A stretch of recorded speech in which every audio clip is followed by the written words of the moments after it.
اعوذ باللہ من الشیطان الرجیم بسم اللہ الرحمن الرحیم ویقول اور کہتے ہیں الذین وہ لوگ کفروا جنہوں نے انکار کیا لولا کہ کیوں نہ انزلا اتارا گیا علیہ اس کے اوپر آیتن کوئی معجزہ نشانی من ربہ اس کے رب کی طرف سے انما انت بے شک آپ تو ہیں صرف منذر خبردار کرنے والے ولکل قوم اور ہر ایک قوم کے لیے ہاد ایک رہنما ہوا ہے۔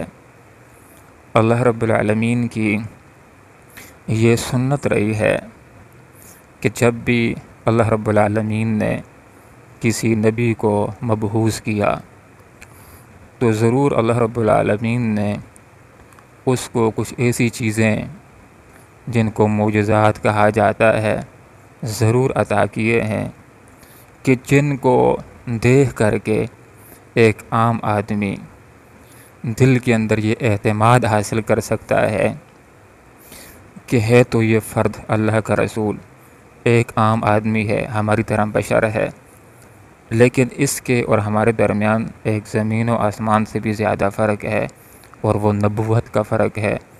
اللہ رب العالمین نے ان کو نبی بنا کر کے مبعوث فرمایا، جیسے کہ اللہ رب العالمین نے حضرت عیسیٰ علیہ السلام کو معجزات عطا کیے تھے کہ مادرزاد اندھے کو ٹھیک کر دیا کرتے تھے اللہ کے حکم سے، کوڑ کے مریض کو اللہ کے حکم سے ٹھیک کر دیا کرتے تھے۔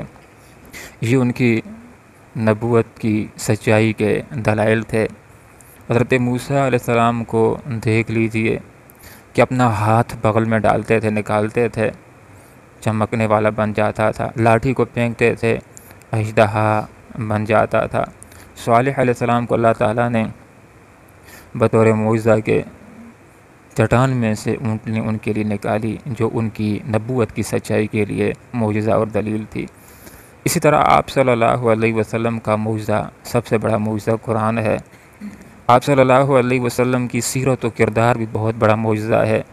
ایک ایسے معاشرے کے اندر کہ جو گناہوں کا معاشرہ تھا، نبوت سے پہلے کی زندگی بھی آپ صلی اللہ علیہ وسلم کی صاف ستھری زندگی ہے۔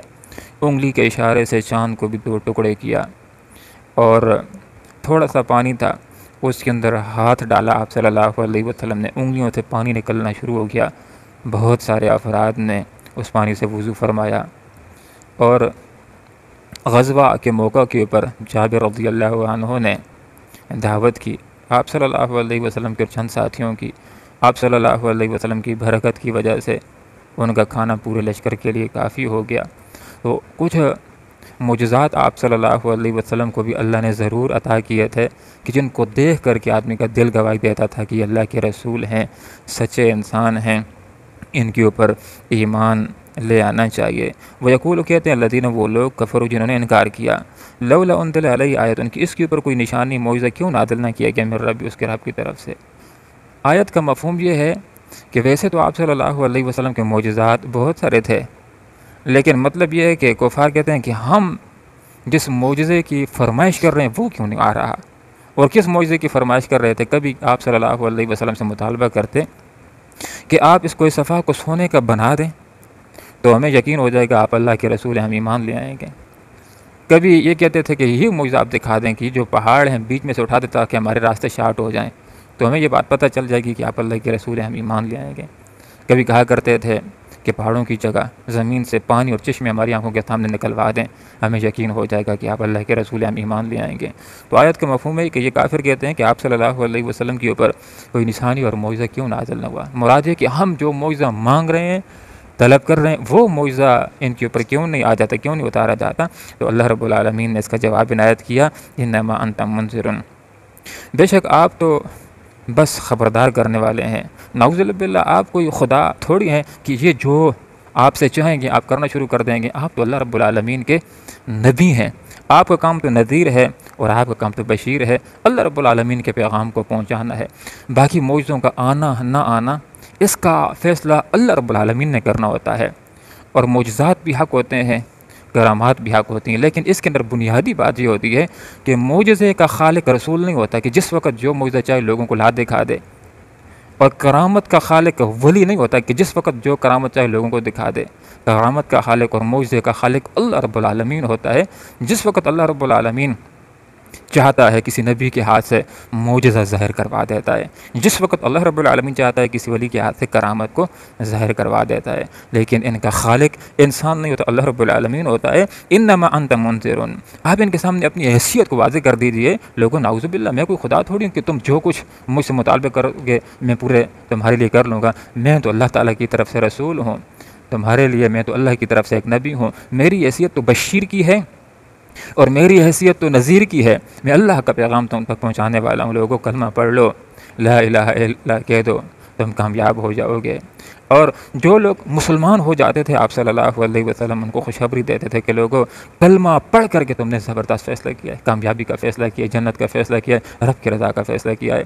اور جو لوگ ایمان نہیں لاتے تھے تو آپ صلی اللہ علیہ وسلم ان کے لیے نذیر تھے، خبردار کرنے والے تھے کہ لوگوں ایمان نہ لا کر کے، ضد اختیار کر کے، مقابلہ کر کے اپنے آپ کو عذاب کا مستحق بناتے چلے جا رہے ہو. جو لوگ ایمان نہیں لائیں گے تو ایمان نہ لانے کی وجہ سے دنیا کے اندر بھی ان کو سزا ہو سکتی ہے، اور آخرت میں اللہ رب العالمین نے کافروں کے لیے، ظالموں کے لیے دوزخ کی آگ کو تیار کر رکھا ہے.